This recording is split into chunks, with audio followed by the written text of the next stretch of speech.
Hey, everybody, it's Tom here with episode 500. Episode 500 of Screw the Commute podcast. Now, this is quite a milestone for any podcast. I just did some research and I found a guy named Dan Meisner, I think is how you pronounce it, who researched a major podcast directory. And he found out 12% of podcasts have only published a single episode, one episode. 6% haven't made it past 2 episodes. And half of all podcasts have 14 or fewer episodes. Now, the most current figures I found from listennotes.com was that Screw the Commute was in the top 1% of popularity out of 2,692,634 podcasts in their directory. All right, so that's pretty darn good. But before I let that go to my head, okay, another popular podcast rating service said that Screw the Commute was 58th, the 58th most popular entrepreneurship podcast in Kyrgyzstan. So trust me, I don't have any delusions of grandeur here, but I am very proud of our accomplishment, especially all that support from Kyrgyzstan. I don't even know how to pronounce it. So I thought I would do something special for this episode. Plus, we have a big 50% off all my products and services other than protection dogs. Can't do that. This week to celebrate this fantastic milestone. So I'm replaying the episode I did to commemorate my father's teachings in what I call the Antion success method. It's based on a eulogy I did for my father in the year 2000, along with tons of tips and mental tricks to help you and your children and your business and everything to be more successful. I mean, if you have children. Now, you can check out the sale at screwthecommute.com/resources and use the coupon code 500 episodes. That will be at the page there, and it'll be in the show notes. It'll only be good for a day or so. And also, don't forget to pick up a copy of my automation ebook at screwthecommute.com/automate free. And please make an effort to share this episode to anyone you think will be inspired by it. So let's get to the replay.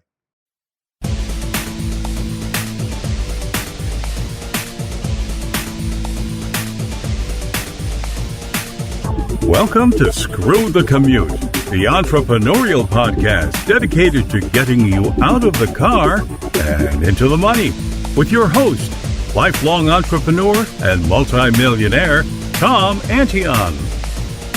Hey everybody, it's Tom here with episode 100 of Screw the Commute podcast. This is a special episode. We're going to talk about success and leadership, and I hope I can make it through this without getting emotional.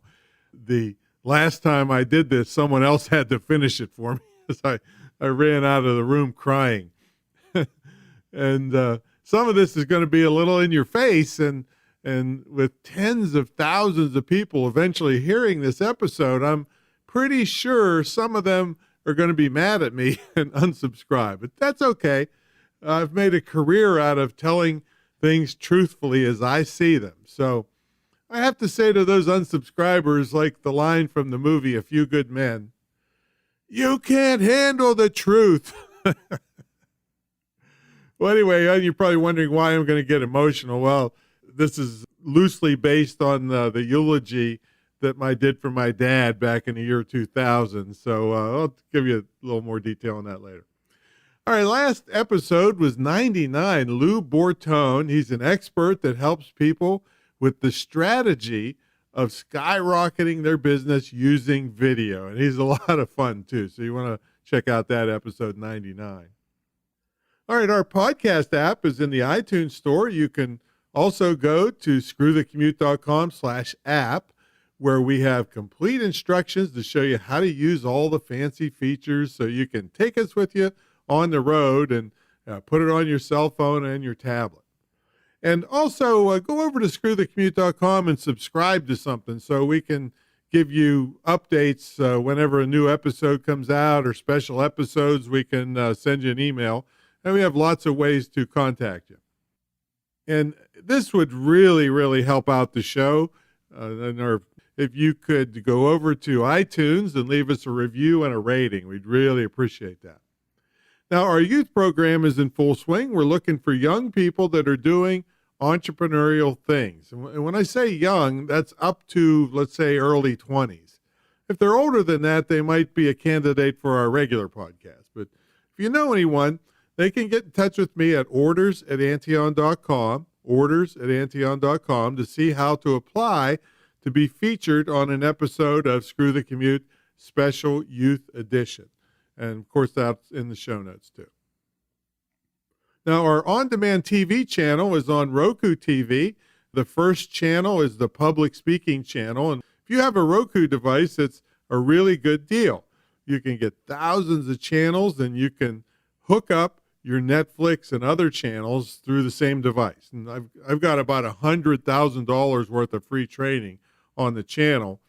And I just got word we're now approved on Amazon Fire TV. So you can also go there and search for public speaking, and we are the public speaking channel. It's a great way to get a lot of free training, and a lot of people are getting rid of cable because of these ways to watch TV.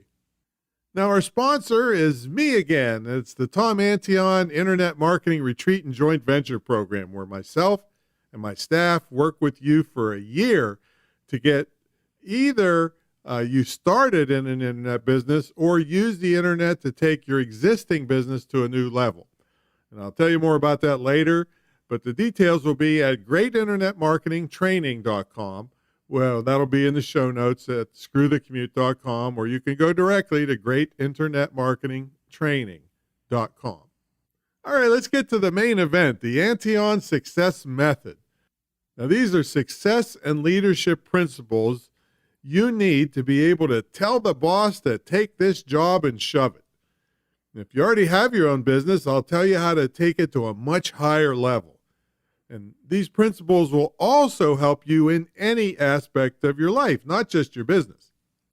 Now, I don't want any of you that have heard me do this topic years ago worry because I'm not going to get as hardcore, because I don't want iTunes requiring me to make this episode E for explicit. All right.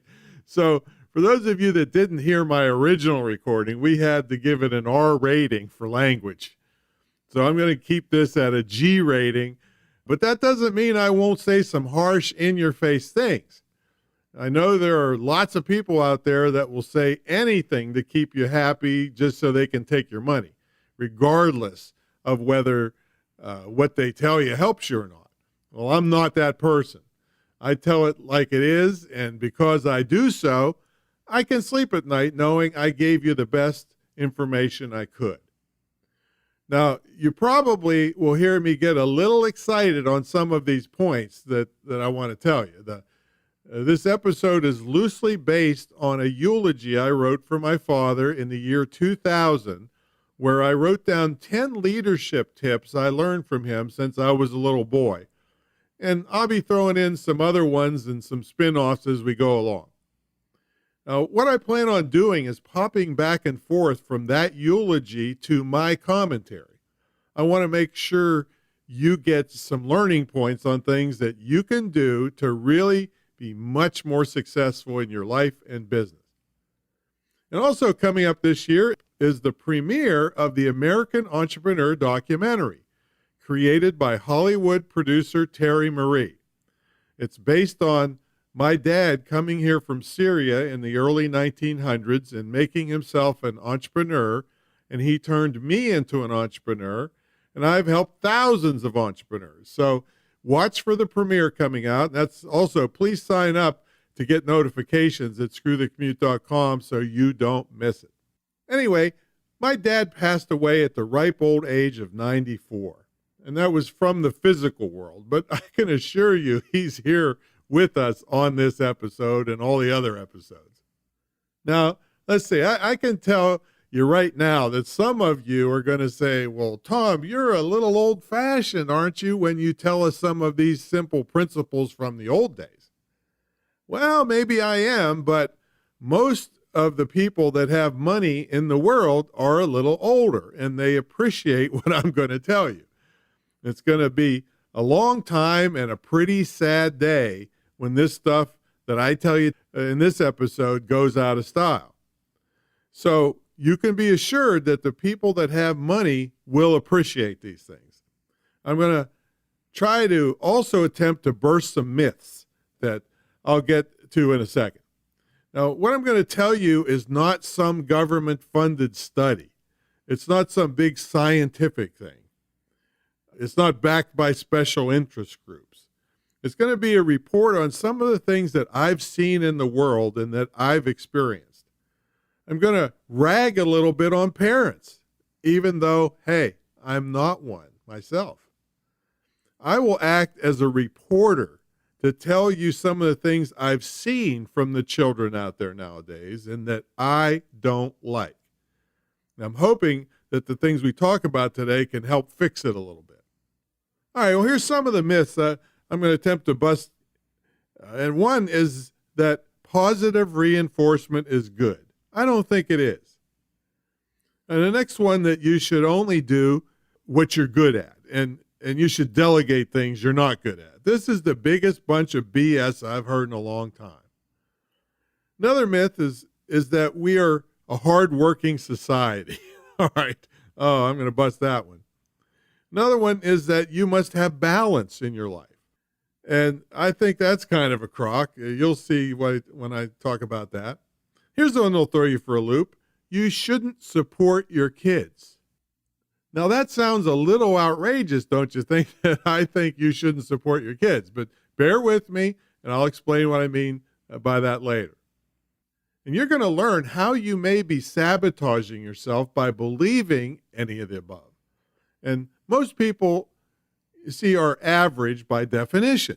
See, if you use the word most, well, that by definition means that that's the average. And that's what most people do. I mean, if you want to be extraordinary, you must be willing to do what average people aren't willing to do. If you can pass that on to your kids, hey, you're going to have a nice, ripe old age. And you also learn the pursuit of excellence will make you feel and look like a superstar. You're going to learn how to make your own breaks, and you're going to learn, and this is another harsh thing, I'll keep it G-rated, but you may just be creating the next generation of human losers. Now, let me do a little flashback here. When I did this the first time, my propeller head, Ilya, or, my techno geek propeller head, Ilya was here covering the phones. I think we had 600 or 700 people on the line.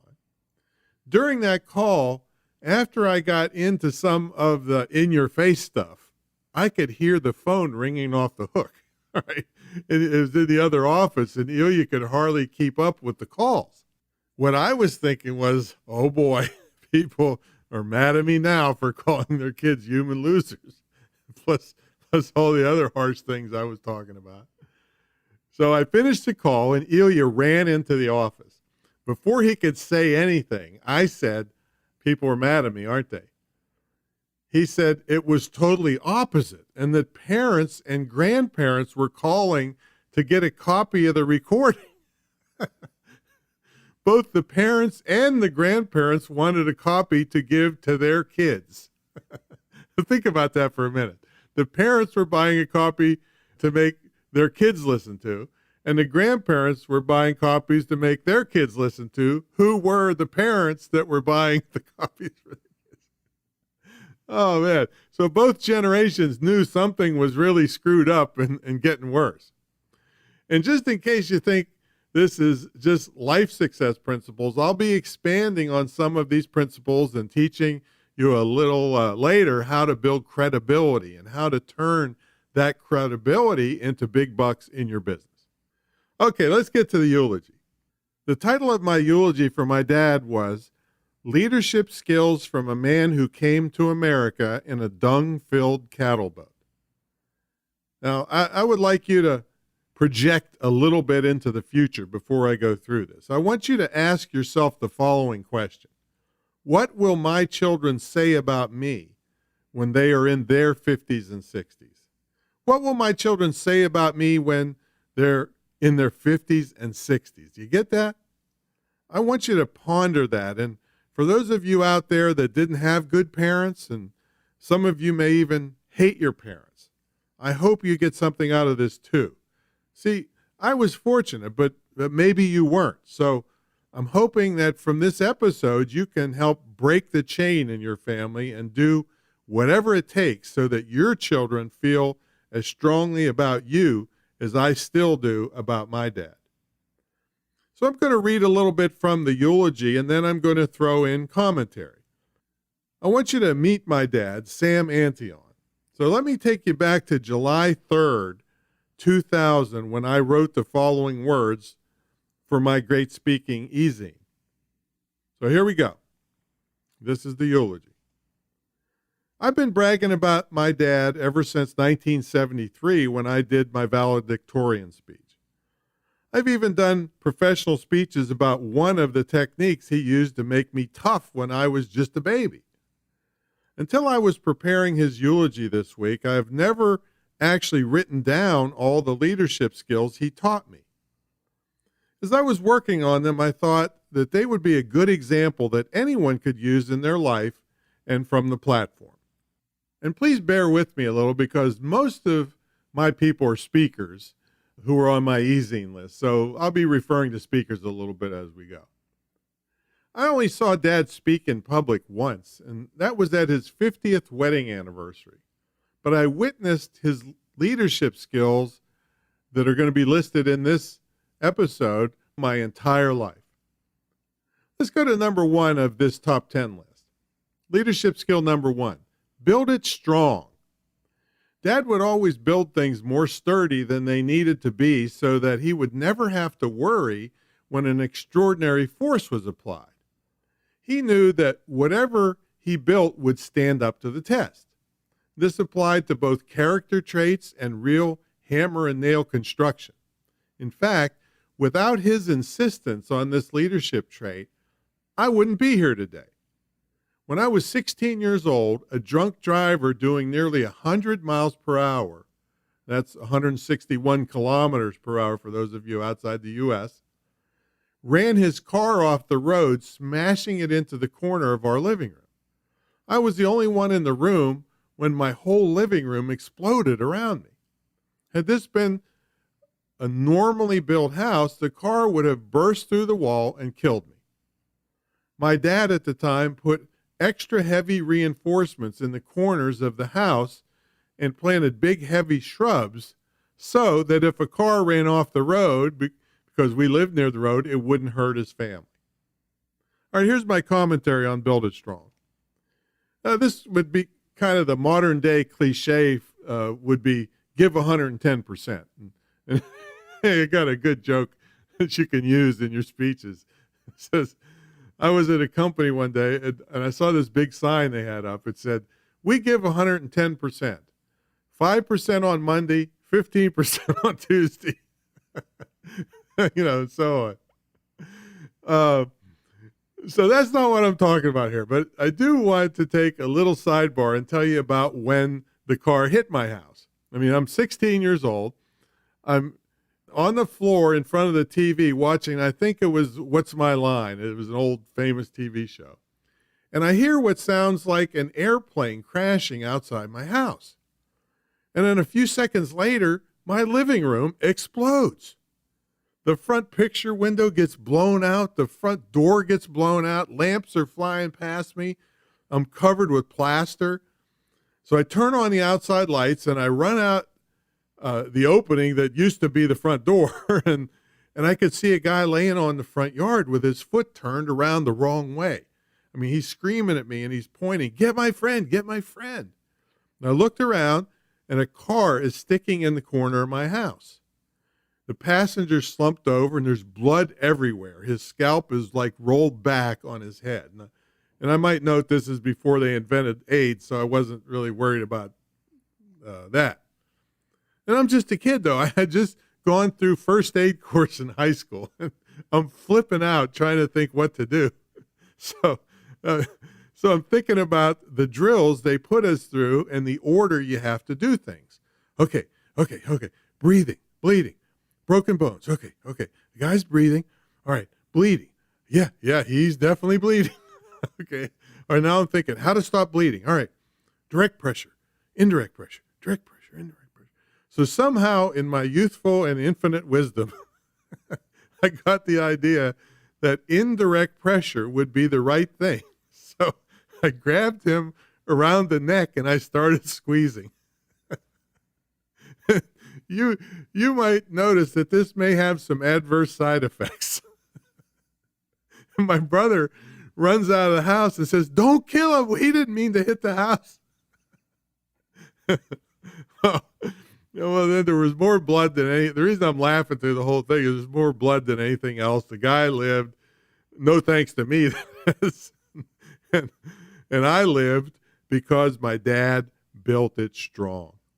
All right, here's some more commentary on Build It Strong. Well, I think I've been in business nearly 42 years formally, and one of the biggest complaints that I have is that people half-ass things, and then they wonder why they didn't work. So, in fact, I figured it out. You know, I have a lot of students in my internet program, and I get calls like this.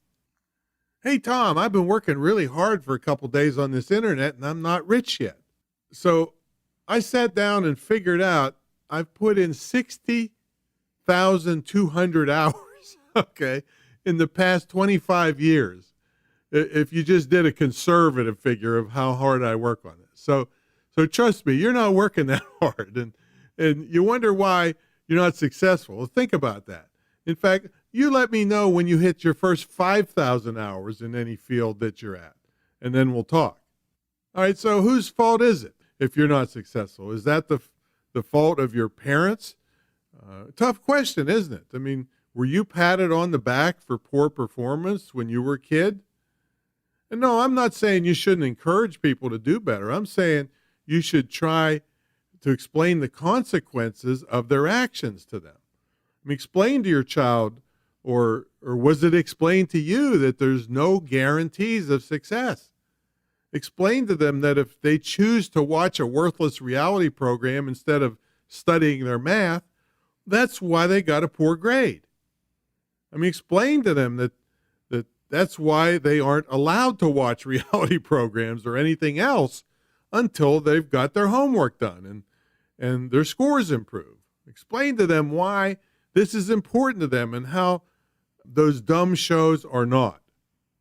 And what about you? Did you choose to go out for dinner or out with the guys or girls instead of working on your business or your weight loss or whatever goals you've set for yourself? Well, there's consequences to what choices you make. I mean, every time you make a blatantly wrong choice, you are hurting yourself and those around you. And no, I'm not talking about trying at something and failing. I mean, that's really great because you at least tried and you can learn from your mistakes. I'm talking about not trying that hard in the first place. So here's a success tip that I've been using my entire life. Announce your plans, and then you'll be too embarrassed to fail. I've done this over and over my whole life. I bought a hotel before I graduated from college, and I announced it to everybody that I was going to do it. And people laughed at me and told me I was crazy, and then darned if I didn't do it. I started a practical joke entertainment company long before Punk'd was around and long before it was cool to do so. And people told me I was crazy. I opened a nightclub in a place where you shouldn't be able to open a nightclub, and it was very successful for a long time. People told me I was crazy. See, if they tell you you're crazy, that's when you know you're doing the right thing. Because if you just do average things, that's what you're going to be, an average person. And I'm not saying there's anything wrong with that. I'm just saying you can do more than you think you can if you put your mind to it. Now, the place that I'm sitting in right now, I told people I was going to get a no money down loan on this $1 million house, which is now worth $2 million. And people said, "You're crazy. You can't do it. The best mortgage brokers in town told me I couldn't do it." Well, we'll see, is what I'm thinking. Do you think I did it? Yes, I did. Did I take it? No, I didn't take it because 5% down got me way better terms. So that's what I did. So here's the way I look at things, folks. If somebody tells you you can't do something, here's what that means. That means they can't do it. It has nothing to do with you at all. I mean, if they're worthless slugs and they don't do the things that it takes to be successful, well, that's not you. That's them. And so listening to these people was one of the worst things you can ever do. I did a podcast interview recently. I think it was with Dove Barron. And he said, take advice from people whose past is your future. I thought that was a great way of saying don't listen to people who haven't done what you want to do. Let me repeat that for you. Take advice from people whose past is your future. So that's a really great way of telling you don't listen to people that never did anything. All right, so for this section, build it strong, and that's your first leadership tip. All right, leadership skill 2, don't take shortcuts. Now we're back in the eulogy. Dad was an electrician by trade, and when doing his wiring, he would always route the flat wires he worked with in a nice symmetrical and evenly spaced pattern. He would never just cut across the shortest distance to save wire and make his costs a little cheaper. I remember as a child watching him and asking him why he did this when it would be a lot shorter to just run the wires directly between 2 points. I'll never forget him glaring at me. He said, when someone looks at this job years from now, they will know a professional did it. And also, if they ever have trouble, they'll be able to track down the problem easier because I did a nice, neat job. And he said to me, it's like, oh man, don't you ever cut corners to save yourself a little trouble or expense. You be excellent in everything you do. I remember that moment like it happened yesterday, and you can be darn sure I see him looking over my shoulder in everything I do. I can't remember Dad ever being out of work one day in my entire life when everyone else was laid off. He was always in demand. All right, let's go to the commentary on that.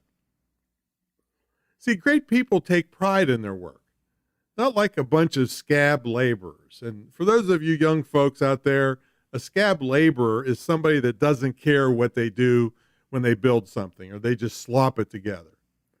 I had 4 sets of these scabs coming to fix a house of mine, and I had to throw out every one of them. Nobody cared if they did it right. And finally, after I threw the last guy out, I gave up. And I couldn't get anybody to do it right. So I just gave up. I mean, that's scab labor. So I don't want you to be like that. Now, I'm not talking about being a perfectionist, because you do have to balance functionality, cost, and time. But I've found that taking the time to do things correctly can be a great reputation and credibility builder. So if you're known for the fact that people can give you a task and it will be done on time and right the first time, you will become a very valuable person in a very short order. If you have a company, it will thrive, because if the customer has had trouble with everybody else they've hired and they don't have trouble with you, they'll come back to you over and over. To customers and potential customers, your reputation will be, hey, this person gets the job done on time and on budget. That's how I stayed in business all these years without getting a job, all right? I've built a reputation where a lot of people on this earth trust me, and I'm never going to let them down. So that's the kind of attitude you want. You have to be proud of your work. Now, I've used this idea of not cutting corners my entire life, and I use it now all the time. When someone tells me, or a student tells me that something is good enough, I say, it's not good enough. Let's make it better. And after all the whining, they can see that I was right, and now they have something they can be proud of. I use this concept with all my products. I take the time to make them better in the beginning, and I take the time to add value to the product so that I know they are much better value than what the customer bargained for. And these things are reputation builders. Another pet peeve of mine is people think they work hard. Okay. Now, here's the success step. Will you please learn? And this is going to be hard in today's society. Will you please learn what the heck hard work is? Most people don't have a clue what hard work is. They perform at about 10% capacity, and they think they're working too hard. I got to tell you, I grew up in a high-level sports environment, and I went to college on a football scholarship, and I was fourth in the state of Pennsylvania, which is a hotbed for wrestling, and I only got beaten by people that went on to play pro football. I mean, so I was in the throes of high-level sports for a long, long time. And one good thing about sports is that you learn how to work. One bad thing is that you're surrounded by a bunch of morons because there's a lot of them out there in high-level sports. But anyway, sports is good for the character building of learning how to work. And if you don't think so, try to run a mile uphill with full football gear on a 90-degree day and then work out on the field all morning and then go do it again in the afternoon when it really gets hot. Okay? Then the next day, get your brains beat out by people 6'9", weighing 310 pounds that can run a 4.9 second 40-yard dash. All right? And I've been against all those guys and then do it again regularly for 5 years. Well, it's 5 years because I squeezed 4 years of college into 5. Pretty good, huh? But let's see if you can handle that. And that's just a little bit of work, folks. So don't tell me that you're working too hard. I really don't want to hear it. Then I get people that are broke calling me, telling me they're not having much success with my program. And when I talk to them, they tell me they're spending a couple hours a week working the business. And this is the one that really gets me when they tell me, well, Tom, when I get back from my 2-week vacation, I'm really going to buckle down and work your program. Like, vacation? Are you crazy? You're telling me you're broke, you're putting out virtually zero effort, and you're not having success in your business, and you're taking a vacation? What's wrong with you? I mean, don't get me started. Learn how to work. Yikes. Jeez. All right. Let's get to leadership skill number 3 from the eulogy. Don't waste things or people. Do you think a nail isn't worth much? Well, at the age of 73, Dad was purchasing some used lumber that someone had advertised in the paper. When he went to pick it up, he saw a large number of boulders in the front yard of the place where he bought the lumber. He asked what they were going to do with the boulders, and the man said, I just want to get rid of them. Get them out of here. So Dad spent 2 weeks hauling them back to our house and another 2 months cutting them up with a chisel and a hammer. He then built a beautiful stone fireplace and chimney for one of our rental properties. And I can't tell you the number of nails I removed from used lumber that Dad made me straighten out and use over again. And I still do it to this day. See, a bent nail with a little help can be very useful again. Sometimes people also need a little help to do the job they were meant to do. All right, my commentary on that. I see people today with no respect for anything. They waste time, they waste resources, like water, for instance. Now, many of you out there let the water run when you're brushing your teeth. I see you out there. Go ahead, hold your hands up. Admit it. My dad would roll over in his grave if he ever saw me doing this. I simply cannot do it to this day. I don't care if I'm in the Ritz, the Four Seasons, or any of the hotels I've been around the world, or I've been in around the world. I cannot let the water run. I cannot waste resources. Now, I'm no tree hugger, but I just can't stand waste for waste's sake. And yes, I believe there's a balance between waste and quality of life. I mean, I certainly don't live in a tent. I just don't want you to squander your resources. And what do you think is your most important resource? Well, I would say it's time. So here's your success tip. Use your throwaway time to improve your business and improve your life. See, in the past, I spent a lot of time at airports. I used to fly around speaking all over the place. And my entire 1,042-page ebook, Click the Ultimate Guide to Electronic Marketing, was written while waiting around at airports.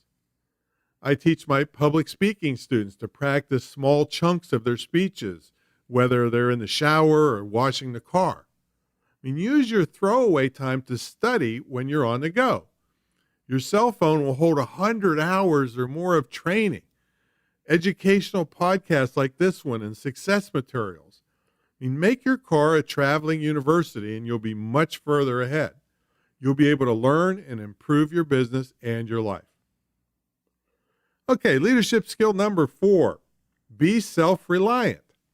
Okay, working as a team is great, but when the team isn't there, you just don't sit down and wait for help. Dad pretty much built every building and rental property we own. I remember being so busy with football and other activities that I didn't get to help him too much, and I probably would have slowed him down anyway.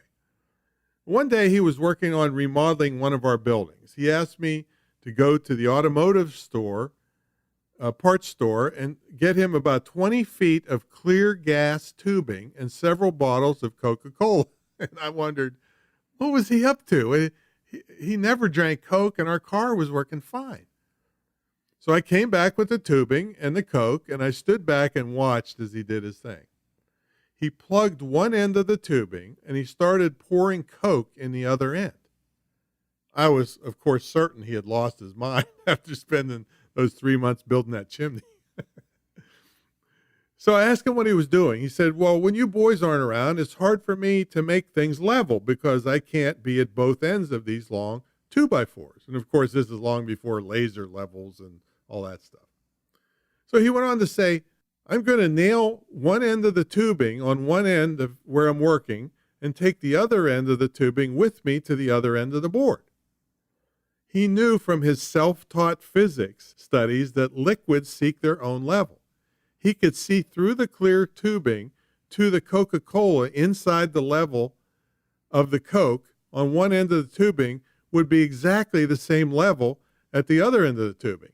And that's where he would nail his board, and it was always perfectly level. All right, commentary on being self-reliant. You see, this is what molded me into believing my entire life that delegation is a bunch of crap. Let me ask you, what great person wants to always wait for somebody else to do things for them? See, all great people have a sense of urgency about them. They're not willing to wait. And I don't know who said that originally. If somebody knows, please let me know. But all great people have a sense of urgency about them. Yes, delegation makes sense after you are highly successful. But many people overplay their importance to mask their laziness. Let me repeat that. They overplay their importance to mask their laziness. They don't have 2 nickels to rub together, and they're getting their nails done and their hair blown and throwing parties and buying fancy cars and blowing all their money delegating, making everyone else do the work for them so they can play the big shot. Then how do you supervise this stuff being delegated if you haven't done it yourself? You're just getting taken for a ride most of the time because you don't know any better. People could tell you anything and you wouldn't know the difference. I'm not saying go do your own brain surgery or work on your own teeth, but I'm talking about many of the things that your business needs you could do yourself quickly and inexpensively. Your business would thrive if it got done really fast and on a low budget. But if you blow all your money delegating, God help you. Yes, I believe there's things that are too complicated and would take too long to learn, and you'd never get the skill to do it right anyway. But most things aren't like that. Most of the time, the delegate word comes up when it's something you don't like doing. Listen to that. Let me say that again, too. Most of the time, the delegate word comes up when it's something you don't like doing. That's just another instance of lack of discipline, probably stemming from your parents. And I know many of you love your parents, and I'm just trying to tell it like it is as a reporter. Did your parents tell you to pick up your room and then do it for you if you didn't? Were there consequences if you didn't do it? Did your mom or dad say it 20 times and it didn't matter if you ignored them? I mean, do you have to tell your children more than once to do something? Well, let me give you a scenario here. It was something from my life. It was a Friday afternoon, and I had to get a postcard mailing out the first thing on Monday. Because of a sick employee and another one with a family emergency, I got stuck with the mailing with no help. The cards already had postage on them, but I had 2,000 labels to attach over a weekend, so the mailing could go out on Monday, or all the postage and printing would be wasted.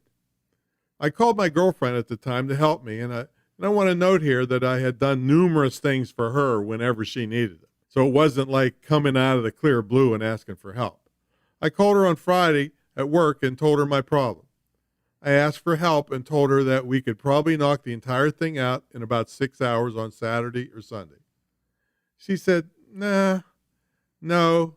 And the only excuse she had was, I feel like relaxing this weekend. That was her reason. Well, the mailing went out, and so did she. I never spoke to her again after that moment.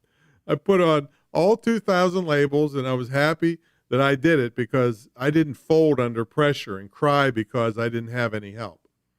My training took over, and I buckled down and slammed all the labels on while listening to success tapes. And here's a quote from me. I hope you put it up on your wall or something. You're not too good to do the work that will make you great. If you think you are, the chances of you being great are slim. Let me repeat that. You're not too great to do the work that will make you great. If you think you are, the chances of you becoming great are slim. Buckle down and get some of these skills so that you don't feel you have to delegate everything until it makes sense to do so. No, excuse me. Do them until you're making so much money where it doesn't make sense for you to do them anymore. How about that? That's when you start delegating. The reason I have money in the bank today is that I didn't blow it all delegating things as I was coming up when times were tough. I mean, I can do things that would cost 100 times what it cost me to do them on the open market just by doing them myself. So you need those kinds of skills in your business and in your life. All right, let's go to leadership skill number 5 from the eulogy. Study. Dad only went to the 5th grade, and that was after skipping 2 grades. So he really only had 3 years of formal education. At 10 years old, the oldest boy with father deceased, he was head of his household and shining shoes to support the family. He saved part of his tips and ordered an electrical engineering course from the American School. At 13 years old, he had his own electrical contracting company and installed the first electric light in Carnegie, Pennsylvania. He also bought his younger sister the first electric washing tub in Bridgeville, Pennsylvania. Every time he wanted to learn how to do something, he would read, and then read some more. When he retired around the age of 73, he sat down, listen to this, and read the entire World Book Encyclopedia. All right. That's a lot of reading. And see, this is where I'm coming from and the influence I had. At 94 and being legally blind, he listened to hours and hours of biographies and books on tapes and newspapers on tape provided by the Library of Congress for blind people. He knew more about current events than anybody. So if you want to learn how to do something, study and try it out till you get it right. Here's the commentary.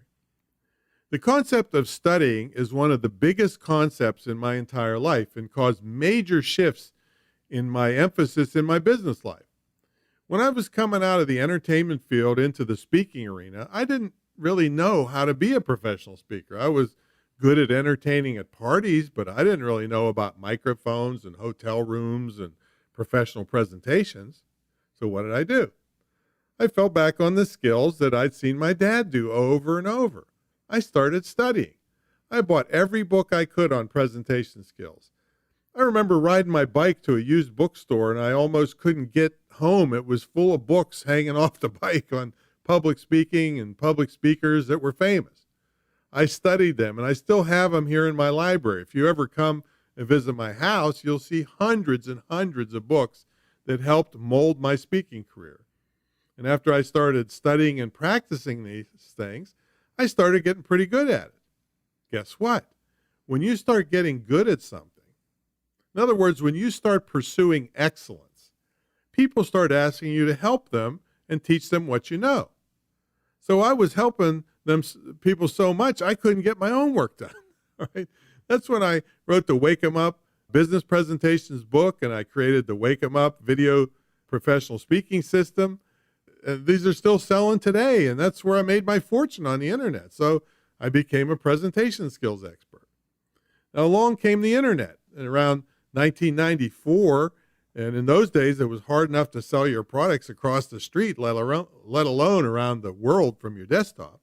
I tried every possible thing you could find on internet marketing. I studied for 2 years. Folks, in fact, in 2 years, the web guy told me that only 400 people had visited my website. Right? That's how pitiful I was when I started. But I kept at it because there's no way I was going to quit. So I kept at it and I started getting good at it. And I met Corey Rudel, who was my first really good teacher, and I started making money. And I kept after it and I kept after it. And guess what happened then? In my pursuit of excellence in selling on the internet, people started begging me to teach them. I never planned on being any kind of internet guru. People begged me and they said, please teach us what you learned. And that's where Butt Camp started, where you learn how to make money sitting on your rear end. All right. And you know, I came from a comic background with the entertainment company, so I'm not going to call it boot camp like all the other people do. I called it Butt Camp, and I've done them all over the world. And it's probably one of the top 3 longest running internet seminars ever. But it all came from the pursuit of excellence in studying. That's how it all happened. And then one time, I remember this, this really freaked me out. This is where I'm starting to get a little excited, in that I came home from the post office late one day. And I came home and the school bus was letting kids off at 2:00. And I asked the neighbor if it was a holiday or something, because I don't have kids and rarely am I out fighting traffic. He said, what do you mean a holiday? I said, well, the school buses let the kids out at 2:00. He said, they let them off at 2:00 every day. I couldn't believe it. I mean, it's no wonder they're such morons, and it's no wonder they can't spell, and it's no wonder they can't fill out a job application. I mean, do you know, folks, I had a graduate student here for 90 days. I tried to find something that she could do right. She could not spell or put a paragraph together as a graduate student. And also, I'll tell you what, if there's anybody out there, and this is all anonymous, so nobody's getting called out here, but if you've ever gone to your school and complained about too much homework for your kids, quit listening to me and get lost, because I think you're an idiot. All right? No, I mean, you're a total idiot. What do you mean too much homework? What do you think everybody around the world, or why do you think everybody around the world's beating our pants off in education? Why do you think that is? I've got some figures here. They're a little bit old, but they really tell a story. It's from the Daniel Goleman Emotional Intelligence Test. He said that high achievers study an average of 27 hours a week compared to lower achievers that are only 15 hours a week. I guarantee you I beat that 27 hours every week. And here's another thing. American mothers want their kids to be happy. Oh, isn't that nice? We want our baby to be happy. We don't care if he's on welfare and drugs and going to the therapist every week. But Asian mothers want their kids to be successful, and that's why they make them study and go to class and do things they're supposed to do. See, I told you I was going to get excited here, folks. I mean, let's see what else here. Well, there's another study. This is international test scores.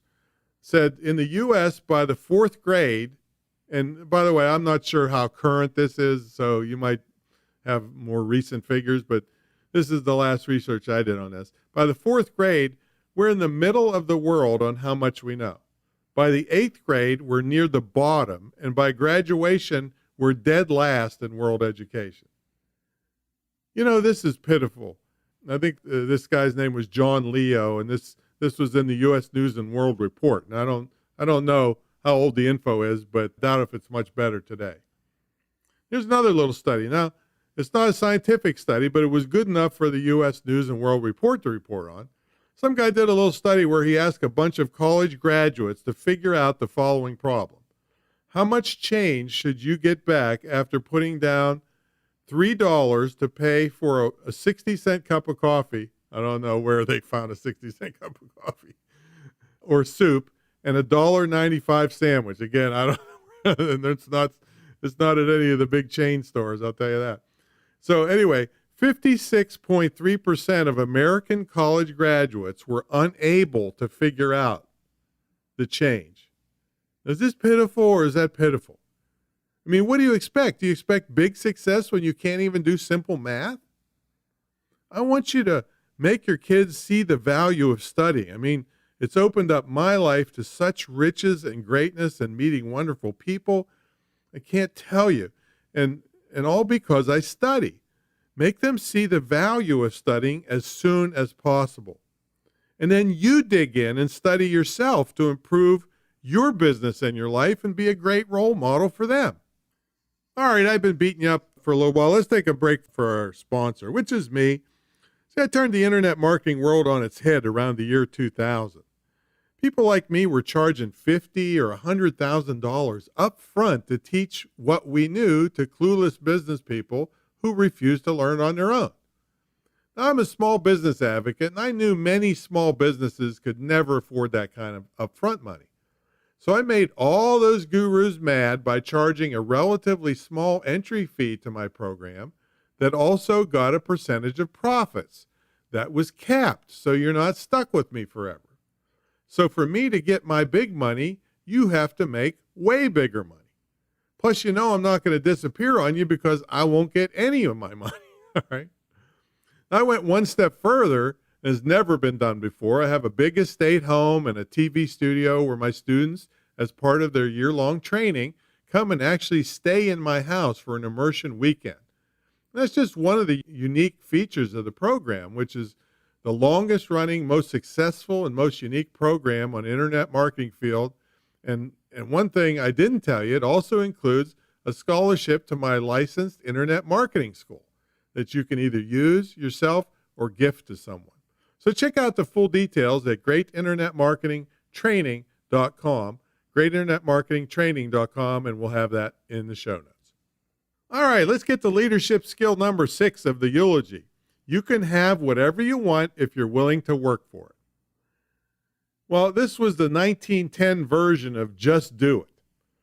I don't want you to think I was given tons of things by my parents, or I wasn't given tons of things by my parents, because I was.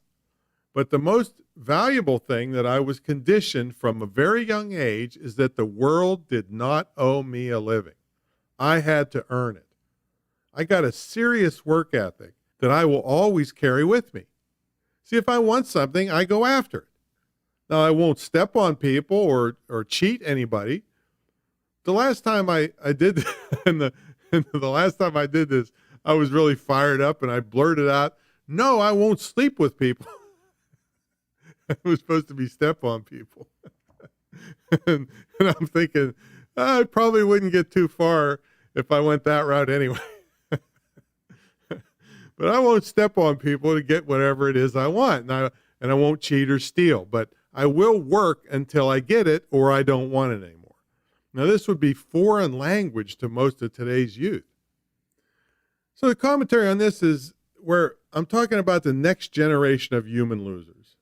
That's a pretty harsh thing. I know. I just wanted to really smack you in the face with it to let you know I'm really worried about today's youth. I see so many people that they can't cope with just the normal pressures of daily life. These are the people that turn to drugs and alcohol and therapy because nothing means anything to them. They never experience the joy of accomplishment.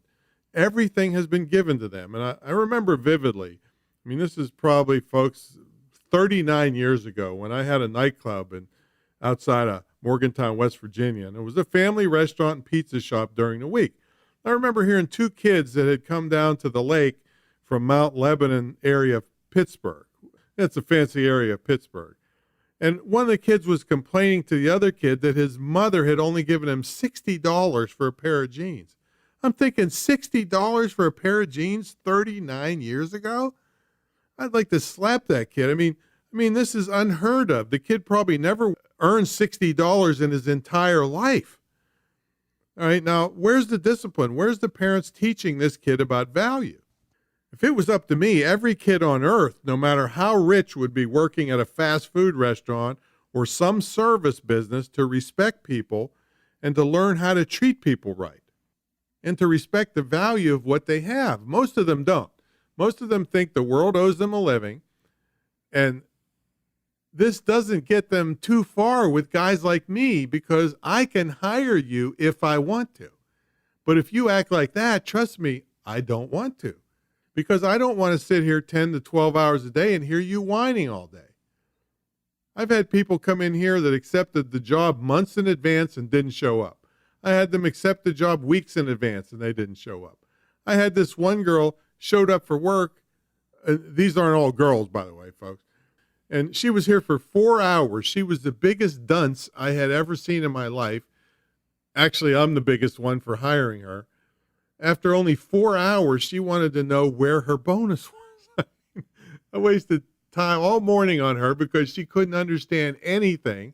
And she went to lunch and never came back, which was a blessing. So these are the kinds of people that I run into that can't spell, that can't fill out an application. And one lady, this lady, I would really have some choice words for her. She never disciplined her child. Always positive, always defending him. All that kind of crap. And he cost her a fortune. She joined my mentor program and he told her that he knew everything that I knew and then she wanted her money back.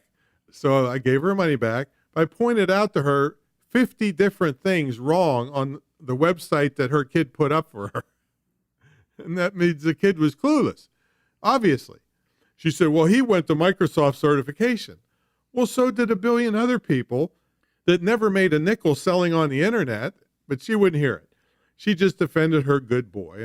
And then the dumb lady goes to some other guru who just pats her on the back and tells her everything is fine and praises her boy. And she spends a fortune with this guy and gets nothing for it. She got taken for the ride of her life because her dumb butt was sticking up for her kid. And I'm all for supporting your children, but you are not doing them a favor by making them think they're better than they are.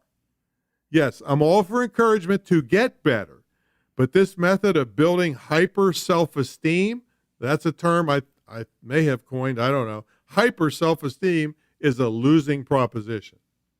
Another great example of this is a little bit old, but there was this show on TV. I think it was called The Filthy Rich Trail Ride, where they had this reality TV show where they had a bunch of rich kids trying to drive cattle.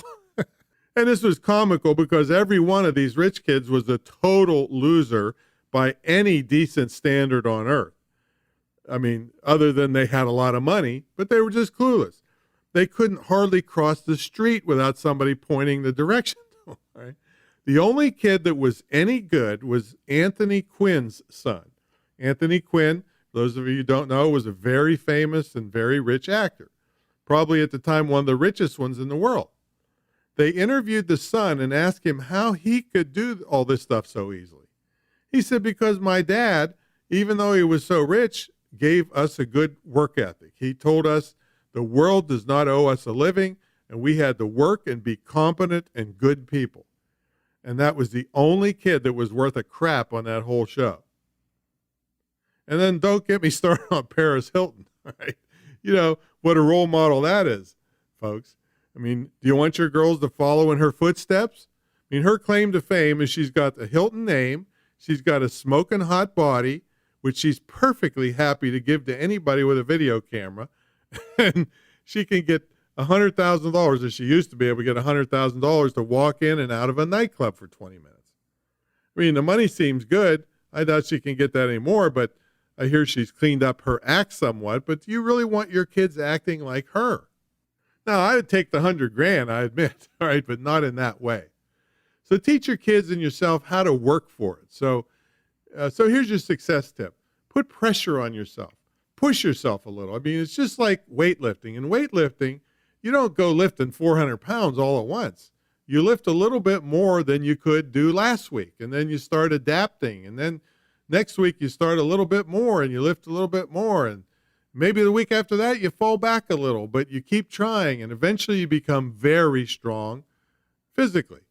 The same thing would happen to you mentally if you put a little pressure on yourself. One of the things my dad did for me that was really unique for someone with no education and he came over on a boat from Syria, was when I was a young boy. Well, actually, I was a baby, and it's kind of if you ever heard of a song named "A Boy Named Sue" by Johnny Cash. The song was about this drunk father who knew he wouldn't be there for his boy, so he named him Sue to make him grow up tough. All right, that's what the song was about. So here's a website you can go to, screwthecommute.com/baby. Screwthecommute.com/baby. This is a representation I used in my speeches a long time ago. See, my dad was about 50 when he had me, and he thought he wouldn't be around to raise me. He wasn't an old drunk, but it was the same as the song. So when I was a baby, before I could even walk, my dad would put pillows in front of me and put my toys on the other side of them to teach me how to overcome obstacles. Now, this is a guy, like I said, only had a couple years of formal education. But he thought, hey, I brought this kid into the world. I'm going to make him strong. So I was a baby when he did that, but that was stuff that he demonstrated to me my entire life. It was always, you can have it if you're willing to work for it. So put challenges on yourself and challenges on your children. Another thing that comes to mind, I can't help but tell this one. I don't know, maybe 50 years old, and this kid, we played pickup tennis at the local courts, and this kid's 14 years old. He plays on the high school tennis team. So we're playing, and I'm tearing him up. and because I'm hitting shots he's not used to. I know the angles of the court and all these tricks that I know of the trade for old geezers have to use to play against young people. So he gets so mad, he slams his racket down and runs and walks off the court. And his mother happens to be there, is chasing him, saying, "Oh, it's okay, Johnny, it's okay." And if I would have done that when I was a kid, I would have been running laps till I was 40 years old. Okay. All right. This is the kind of thing. No, it wasn't all right. It was like, oh, this guy is an old fat guy beating me. Maybe I should learn something here. No, it was like, no, I'm leaving. So he couldn't handle the pressure. Okay. So put challenges in front of your kids and challenges on yourself. All right. Leadership skill number 7, give before you get. During the Depression, work was more than scarce. This is from the eulogy. More like non-existent. Even my dad was out of work. He told me that he said to himself, you know what? I'm a really valuable worker, and I'm not going to sit around here and do nothing when there's work out there that needs to be done. He knew there was a fruit shipping warehouse not too far from where he lived. So he went down to the loading docks dressed for work and just started helping the men load apples. Eventually, the foreman noticed him and asked the other guys who he was. And they said, well, they didn't know, but he was just loading apples. In fact, he was doing the work of 3 guys. The foreman was so impressed that he hired him on the spot, and he hired several of my dad's cousins who were willing to prove themselves first. Now, not realizing I was being influenced by my dad, I used to do the same thing when my landlord in college would work on our house. I'd go out and help him just to learn how to fix things. And he told me that in 25 years, he had been renting to college students, that not one student ever had offered to help him. This is, let alone try to learn something. I said, hey, Frank, I'll help you out, but you teach me what you're doing here, right? And so this is the same landlord that gave me the biggest financial break of my young career when he guaranteed the financing and sold me his largest rental property, a hotel in Fairmont, West Virginia. When he retired to Florida, I hadn't even graduated from college yet. I made over $400,000 in the mid-'70s on this property, and it's always a reminder to me to give before you get. Another example comes to mind in that when I got out of college, I didn't have any job, of course, because I had all this rental income. I had 5 apartment buildings and a hotel before I graduated, starting with nothing. And I might add, all of it was from using the techniques in this episode. Now, I was bored and I wanted to get my pilot's license. So I got my private pilot's license, but I wanted to fly bigger planes. I mean, not airliners or anything like that, but, really fancy twin engine corporate type planes.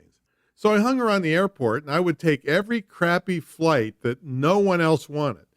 And they sold planes at our airport, and they would fly me to Wichita, Kansas to pick up a new Cessna plane and bring it back to Pittsburgh. And I'd fly small planes to California, and I'd fly all night, and I'd do every rotten job they had to build my experience level. In fact, one time I flew back from Wichita. See, in those days, they didn't have any navigation radios in the new planes until you got them home, and then they put the radios in. So I flew back from Wichita reading the road signs going down Route 70 all the way back from to Pittsburgh. So I'd go along when other pilots were taking planes places, and they would teach me during the trip. I traded work at the hangar for advanced lessons in the bigger planes. And yeah, I could have paid for them, but it would have cost a fortune. And my education was really much deeper, immersing myself and being around planes all day, every day.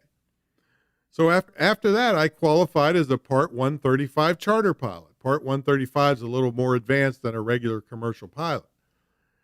And then I got hired for $30 an hour. This is 40 years ago, folks, to fly the big planes because they were so impressed with me and my skills and how I was willing to go the extra mile. So who are you going to impress by refusing to put in any extra effort? I mean, you can't even impress yourself. No wonder there's so much depression in the world. I mean, how can you be happy with yourself knowing you're operating at a really low level? And let's say you have a company. Who would impress you more? The clock watcher who can't wait to run out the door at quitting time or earlier? Or the person you can't get to leave work, who couldn't get enough and who took stuff home to work on? How about the person who came in early because they couldn't wait to get back to their project from yesterday? Well, of course, that person would impress you. You see, that's the person who gets the raises and the responsibility and the great recommendations when they eventually move on. So if you have or want to start a company, and if you want to tell your boss to take this job and shove it, the people that hire people to do contract work, do you think they want the losers that they have to watch over every 2 seconds? No. They want the person that makes their life easier and they can trust. That's the person that gets the breaks. That's the person that gets the business. So I'm not saying be used and taken advantage of by your employers. I'm just saying you use others by helping them. I'll repeat that. You use others by helping them. That's another quote you can put my name on. You know why? Because you'll help yourself even more. So give before you get. All right, leadership skill number 8. You can overcome obstacles. This is one of my favorites. I have a visual I just told you about when I was a baby. My dad was making me crawl over pillows, and anybody that knows me knows that I'm unstoppable. And long before Cynthia Kersey came out with her book, I was being and teaching people how to be unstoppable. Right out of the chute, pretty much unstoppable because of what my dad had done, right, with the pillow stuff. Knowing that you can't be held back no matter what happens to you is a very powerful feeling to have inside. It gives you an unbridled confidence.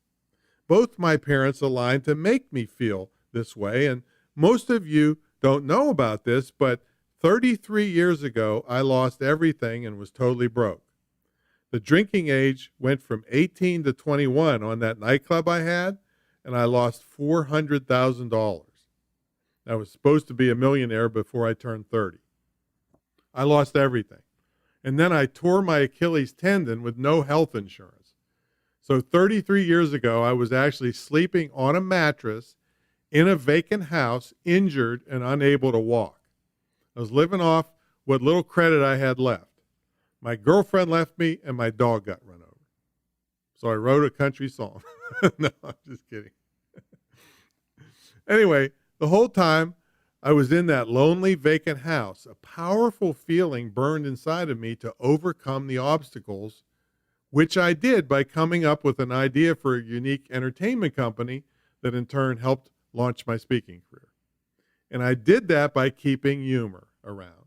I know this sounds like a cliche a little bit, but I kept humor books around me. I watched Candid Camera on TV, which was the stimulus for my Prank Masters entertainment company that really got me worldwide publicity and kicked off my speaking career.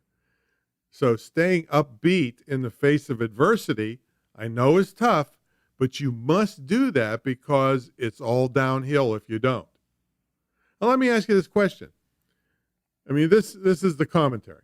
Are you forcing your children to learn to overcome obstacles, or are you making yourself look good by buying obstacles out of their way? That's a hard thing to hit a parent with. I tell you, because a lot of them say, well, I want to give the child things that I didn't have. Well, are you doing them a favor by doing that? I mean, did you have to work for spending money as a child, or was it given to you? Did you have to work your way through college, or was it paid for you? I mean, if you had everything handed to you, maybe you don't have these skills. Maybe you need to get them. I can tell you, you're not doing a child a favor by giving them everything, because that's the child that can't handle the normal pressures of life. Kind of like that kid on the tennis court. They're in drugs, they're therapy, they're drinking, eating disorders. I've even met a mother that's her daughter is cutting herself. Oh my God. Those kind of things really didn't exist that much when I was a kid. We had to work for what we got. We appreciated things. We appreciate accomplishment. And yet again, I think every child should have to work outside the home. So here's a success idea for you. I think your kids should have to do your neighbor's chores and vice versa.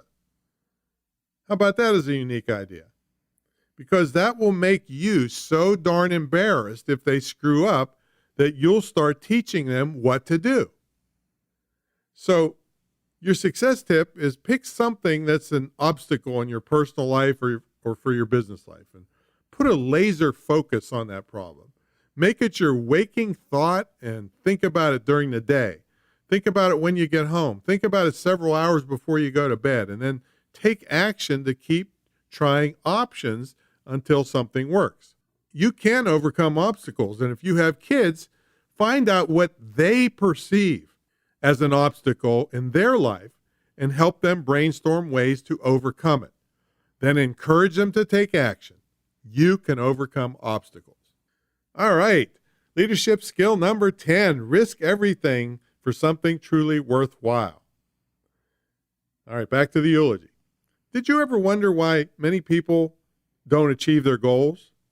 Well, could it be because they were never really willing to commit fully to them? They always gave themselves easy outs so that when the going got tough, they could bail out easily. Around 1946, with a house full of kids and more on the way, my dad took every nickel he had and went 50 miles out of Pittsburgh, out of the city, and bought 150 acres of land, a bulldozer, and enough fuel to run it. He did not want his kids being raised in the filthy air and tough streets of Pittsburgh, Pennsylvania. He built a truck stop and a motel, and eventually warehouses, rental colleges, and our house on National Route 40, 1 mile east of Claysville, Pennsylvania. His work can still be seen there today, along with that chimney I mentioned earlier that's on one of our rental properties. All the kids grew up healthy and strong, and not one ever got into trouble, except the time I ran away from home and ate grass soup and hot dogs for 2 hours before I gave up and came home. All right, so here's the commentary. Now, I'm not telling you to be irresponsible, but when there's no turning back, fear is a really great motivator. Here's another thing. For years, I've heard people say getting fired was the best thing that happened to them ever in their entire life. Now, they don't say that at the time, all right? But when they look back, that's what forced them to make significant changes that helped put them where they are today. There was no turning back. They had to excel. Now, when you're in that situation where there's no turning back, you really have to accomplish things. And many times, folks, there are things you never dreamed that you could accomplish. So when it's appropriate, risk everything and you'll do all right. I'm going to throw in some sidebars here before I do the end of the eulogy. One has to do with balance. And I believe that you hear everybody saying, well, you have to be balanced. Oh, isn't that nice? You got to be balanced. Well, most of those people are seriously broke. Right? And I tell you what, I want you to think of anybody that you know and admire as a super high achiever. It could be Olympic athlete, it could be a sports figure, an entertainer, a super successful business person, or something like that. Do you think they're balanced? If you want to achieve really great things, you can't be balanced. It just can't happen. You have to do extraordinary things and put out extraordinary efforts towards those achievements. This is opposite of balance. Now, I'm not saying to ruin one area of your life to make another great. That's very common. I'm just saying that if you have laser focus and you have a successful environment around you and you work hard, and I mean work hard, that's what it takes to be a superstar in whatever you want to do. If you're happy with mediocrity, okay, I can't blame you or shame you for that. If that's what you're shooting for, no problem. Just don't cry the blues and complain about not reaching large goals. I don't want to hear it, and nobody else does either. But if you want to be excellent and achieve great things, and this is according to Dr. Sidney Lecter, he's a psych professor at Yale, and it's about the 8 qualities of high achievers. He talks about laser focus, successful environment, and clear vision and other things. But one thing that he said that I really resonated with is that, people would call me a workaholic because I'm very interested in my business and doing a good job and taking care of customers. And I play tennis and I play with the dogs. So if you tell me I'm a workaholic, I just tell you, shut up and mind your own business. Right? I call it what Dr. Lecter calls a winning pace. That is my winning pace. And this is where I excel. Now, you have to find your winning pace. And maybe it's not as tough as mine. I'm kind of an oddball, I admit, because I went to the doctor and, yeah, I'm overweight, but the doctor actually said, and I quote, "You should have been a Clydesdale," because he said he's got people half my age falling apart. He said, you're doing twice as much as them and accomplishing more, and you don't even feel bad, and you're not even tired. So you just have to find a winning pace that suits you. But I'm saying push yourself harder than you have in the past. I mean, don't go having a heart attack on me, but most people can do way more than they ever dreamed they could. And here's one other tough part I may as well throw in right here. If you have a spouse or significant other, you need to have one that's on the same page as you. If you don't, everything becomes tougher. And instead of the synergy realized from a team, you have a boat anchor tied around everything you do. And I certainly don't pretend to be any relationship expert, so you'll have to look for another podcast to help you with that. I just thought it would be good to mention it. All right, so back to balance. I don't think it's the greatest idea if you want to excel and be highly successful. All right, so I'm going to throw in another pet peeve of mine about being on time. This is a real important success principle. It seems that with the new generations, this concept of being on time has kind of gone by the wayside. I mean, is it because we don't have watches anymore? Because our cell phones keep time for us? I mean, what is it? Now, on a couple episodes of this podcast, I recently interviewed a Gen Z expert that's like up to 18 years old at the time of this recording, and a millennial expert, and they're pushing 40. Both of them were somewhat at odds with me on this issue of being on time. They said, well, these generations don't see time the way us oldsters do. I'm like, they told me, time is flexible with these young people. Flexible? I mean, here's what I said to them. I said, okay, do you mean I put a sign on my store window that says open at 9, or maybe 10? It all depends on whether the employees slept in or not. I mean, that's crazy. And one of them had no answer for me, and the other admitted that there are times when time is important. But it wasn't, but I wasn't optimistic with either one of them. All right. To me, it's just a continual erosion of basic common courtesies and ways to operate your life that make sense. Now, I contend nobody respects you if you're late. If you want to be a high achiever in your business and life, don't be late all the time. It's not cool. I mean, it might be cool for Madonna to show up late at a party, but if you're in business, people have to depend on you. Heck, in life, people depend on you, and it costs you in both business and life. I mean, I've even heard of daycare centers who charge $20 a minute if you're late picking up your kids. All right, so it costs you if you're late all the time. And if you're in business and trying to do business with older and more wealthy people, you better darn well show up on time or early, or you'll lose more business than you'll ever realize. And sure, I'm bringing this to light here and telling you about it, but I can't tell you how many deals I've passed on and how many investments I did not make in people that weren't even disciplined enough to show up either on time for in person or on the phone. I just skipped them. I can't depend on them. And I certainly have zero respect for people that are chronically late. It's a lack of discipline. I mean, there's just no reason for it, and it's hurting you. And again, like I said, there's no reason for it. You hear me? If you're chronically late, you just need to chronically back up and add 15 or 30 minutes to do whatever you're doing, because if you're late all the time, and I emphasize all the time, there's something wrong with you. It's impossible that it's someone else's fault all the time. You can blame it on your kids. You can blame it on traffic. You can blame it on your dog. Sure, I know once in a while things come up that are out of your control. But if it's chronic, look in the mirror. It's you. Do something about it. The motto around here is if you're not early, you're late. All right, so I'm going to run through a little recap success checklist here. Some of it's from my dad, some of it's from my own thoughts. But to recap, build it strong. Don't take shortcuts. Don't waste your time or resources. Be self-reliant. Study. Work for things. Give before you get. Learn to overcome obstacles. And risk everything when it's appropriate.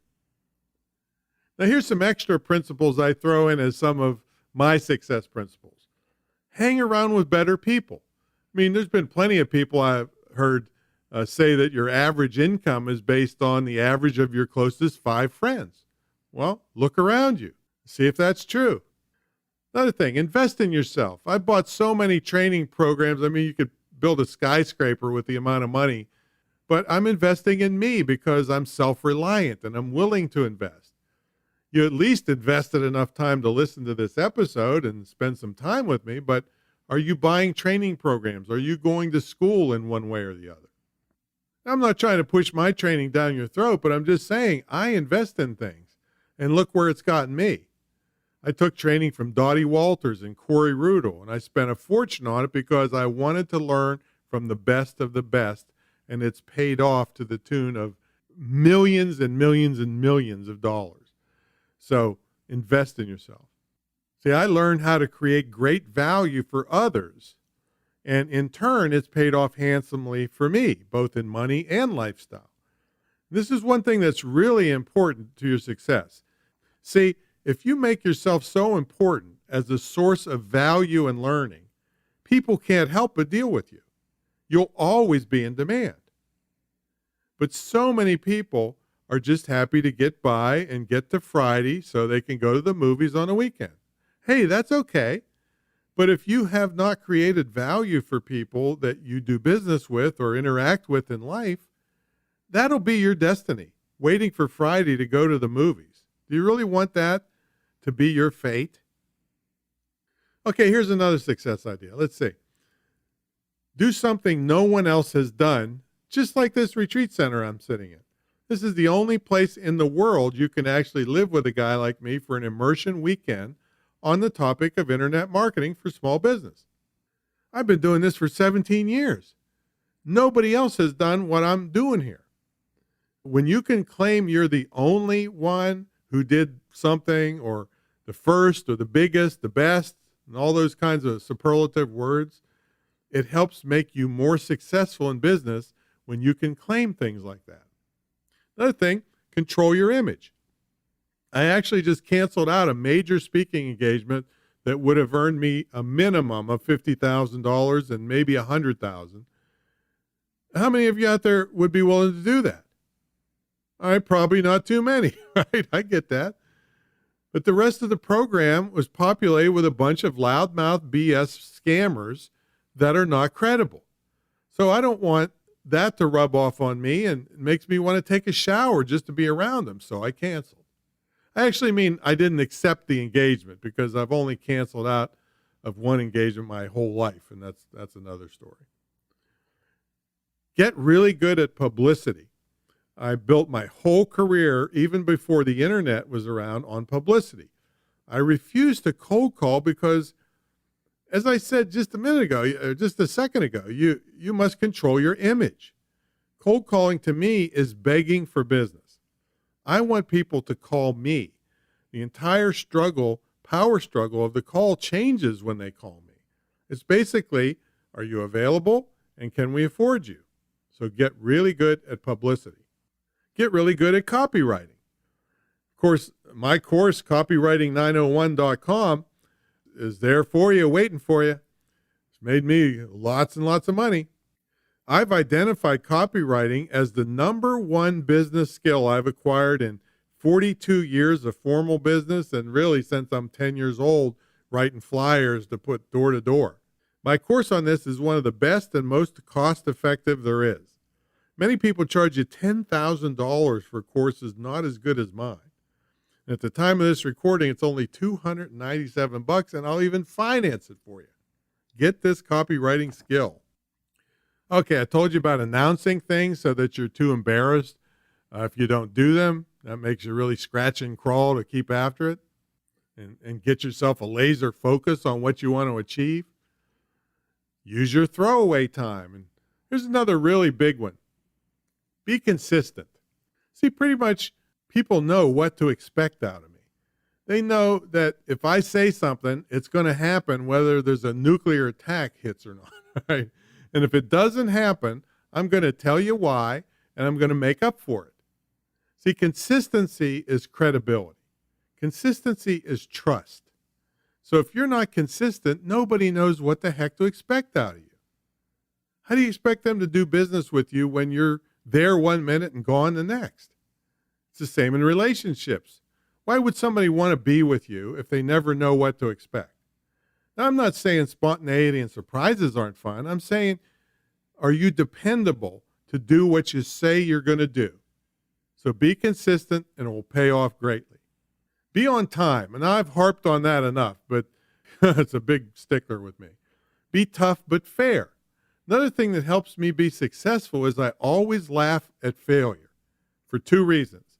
One, because it keeps me open to learning the most I can from the failure. And two, it keeps me loose. When you're able to laugh at your failures, you're able to easily, or much more easily, it's not necessarily ever easy to overcome failures, but you can come up with solutions to make it better the next time. If you get all tense and crack up and cry and start drinking and taking drugs, well, what's the chances that it's going to be better the next time around? And it's time to take responsibility for yourself and to be a good role model for your kids. If you have any, and I hope from this point on, nobody listening to this pats somebody on the back for poor performance. You encourage them to do better, but don't reinforce poor performance, because that will just make you get more poor performance. And oh my God, this thing with giving out trophies to everybody and all this stuff just floors me. These concepts were invented by people I call highly educated idiots. It doesn't surprise me that many kids are incapable of achievement when they grow up. I mean, where is the incentive to work harder? Where is the life learning that you don't always win? I come from a small town where common sense was our key to survival. Okay. You know what small town people would say about this trophy BS?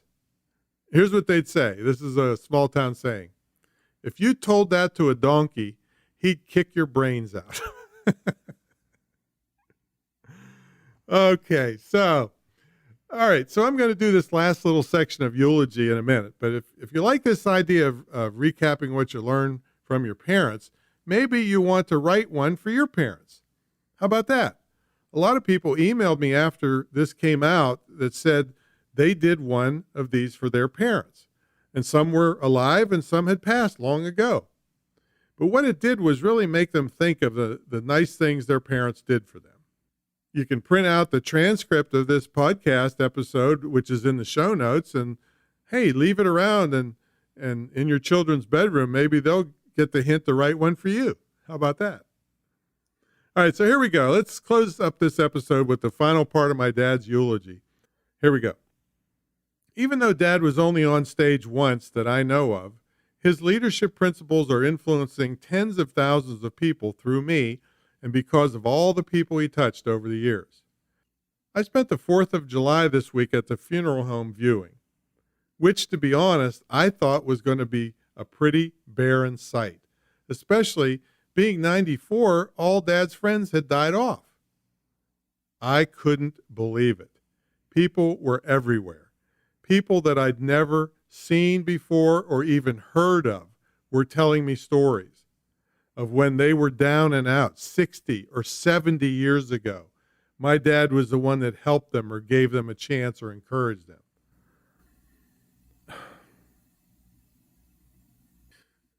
Sorry, folks.